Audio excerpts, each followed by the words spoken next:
रात, आसमान काले बादलों से घिरा है। बूंदें धीमी धीमी टकरा रही हैं, जैसे कोई पुरानी घड़ी की टिक टिक जो हर पल समय को चिल्ला चिल्ला कर खा रही हो। डुमरजोला के कब्रिस्तान में एक अकेला चौकीदार हरून रात की आखिरी पहरेदारी कर रहा है। सब लोग अच्छे से सो जाओ, हरून अपने आप से कहता है, आवाज में थकान। जरूरत पड़ी तो बुला लेना। पैसों की तंगी ने उसे यहाँ खड़ा कर दिया है। मरे हुए लोगों की रखवाली भी अब कमाई का जरिया बन गई है। हरून की नज़र एक खास कब्र पर टिकती है। राकीब अख्तर। नाखूनों वाली तारीखें साफ। जन्म 2 मई 1965, मृत्यु 30 अगस्त 2022। पत्थर पर सूखे पत्ते बिखरे हैं। ये नहीं चलेगा, हरून खुद से कहता है और झाड़ू उठाकर पत्ते साफ करने बैठ जाता है। जैसे ही वह पत्ते हटाता है, एक अजीब सी आवाज, किसी के सांस लेने जैसी, कब्र के भीतर से आती है। हरून रुककर सुनता है। मन में एक ठंडा सा डर उतर आता है, पर काम ने उसे मजबूत रखा है। वह अपने कान लगाता और तब आवाज बदल जाती है। अब यह गर्जना में बदल चुकी है। अचानक कब्र की मिट्टी से एक हाथ निकल आता है। काली सड़ी सड़ी त्वचा, नाखूनों में मिट्टी। वह हाथ हरून की गर्दन पर लिपटता है। हरून चीखने की कोशिश करता है, पर आवाज बाहर नहीं आती। उसकी आंखें फैल जाती हैं, शरीर लाल पड़ने लगता है, और तभी एक तेजी से झटका हरून कब्र के अंदर खिंच जाता है। कब्र वहीं दिखती है, पर नाम की पट्टी पर अब एक छोटा सा खून का दाग उभरता है। गांव के बाहर चाय की दुकान पर कुछ बुजुर्ग बैठे हैं। बारिश के बीच उनकी बातें एक दूसरे में मिलकर अजीब सच बयान कर रही है। हरून तो गया ही नहीं लौटकर, कोई कहता है। उसके कमरे में सब सामान वैसे का वैसे है। तभी कच्ची सड़क पर एक नया आदमी आता है, जामिद। आंखों में भारी थकान। वह पूछता है, डुमरजोला का कब्रिस्तान किस तरफ है? उसकी आवाज मामूली लगती है, पर भीतर से कुछ और ही चाहती है। वह बताता कि हरून उसका भाई था, 2 दिन से फोन नहीं उठाया। दुकानदार और बुजुर्ग उसे कहते हैं कि हरून गायब है, और आज जब कोई दफन गया तो हरून का नाम आया। जामिद का चेहरा सख्त हो जाता है, पर उसकी आंखों में कुछ और चमक दिखती है, लालच की नमी। वह मुस्कुराता है, पर उस मुस्कुराहट में कोई खौफ है जो छुपा हुआ है। भाई ने कहा था, राकिब की उंगली में हीरा है। वह धीमे से कहता है, अगर मिल गया तो जिंदगी बदल जाएगी। बुजुर्ग उस पर भरोसा करते हैं और अगले दिन उसे चौकीदारी सौंप देते हैं। रात आती है। कब्रिस्तान में सिर्फ जामिद और कब्रें। हवा ने अपनी गति बढ़ा दी है। लुक छिप कर बादल तरह तरह की शख्सियत बनाते हैं। जामिद खिड़की से बाहर देखता है। उसकी सोच में सिर्फ एक बात, हीरा।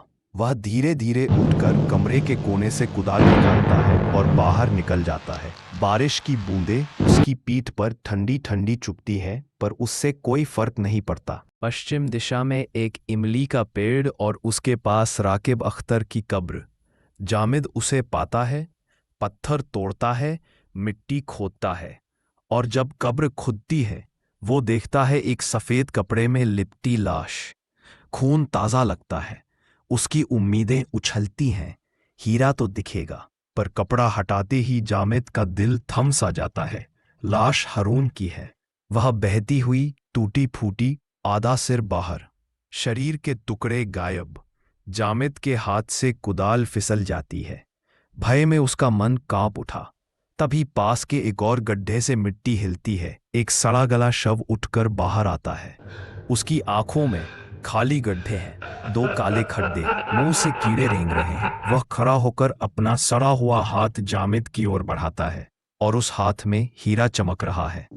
राकिब बख्तर, राकिब बख्तर। कोई बुदबुदाता है, शब्दों का कोई मतलब नहीं, पर आवाज में एक पुरानी भयानक शक्ति गूंजती है। जामिद भागने की कोशिश करता है। उसकी चीखें बारिश और हवा में खो जाती हैं। वह जोर लगाने पर भी नहीं निकल पाता, और फिर एक अचानक खिंचाव। जामिद भी कब्र के अंदर खिंच। सवेरे गांव वालों ने देखा, जामिद और हरून दोनों लापता। कुछ भी नहीं मिला, ना गाड़ियां, ना सामान, ना कोई बताएगा कि वे किस दिशा में गए। बस राकिब की कब्र पर वही हल्का सा खून सा दाग। कई महीने गुजरते हैं। गांव में अफवाहें बढ़ती हैं। रात में किसी के कदम सुनाई देते हैं।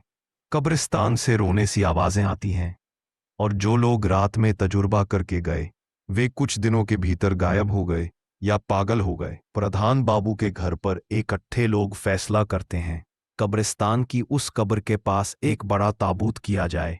लोहे की जंजीरें, नमक और कुछ मंत्र।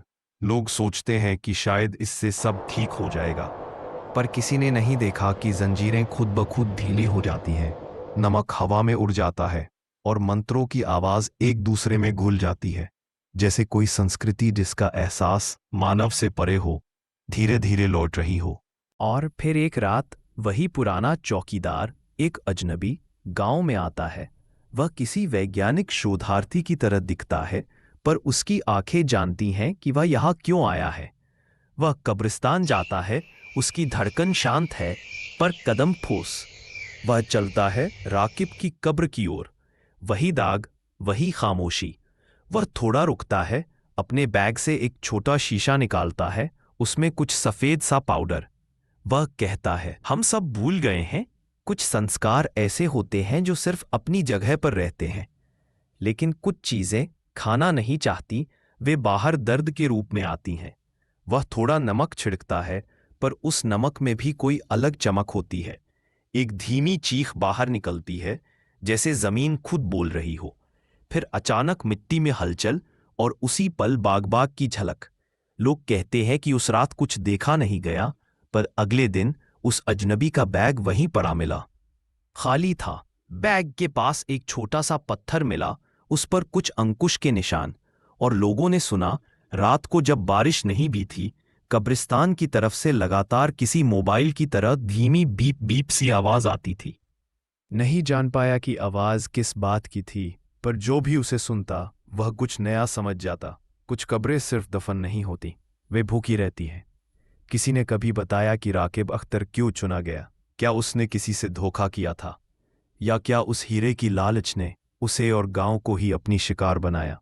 सच का पता नहीं, पर एक बात पक्की है, डुमरजोला के कब्रिस्तान में अभी भी रात आते ही सन्नाटे टूटते हैं, और जिन लोगों की आंखें बहती हैं उनके लिए एक आखिरी चेतावनी रहती है।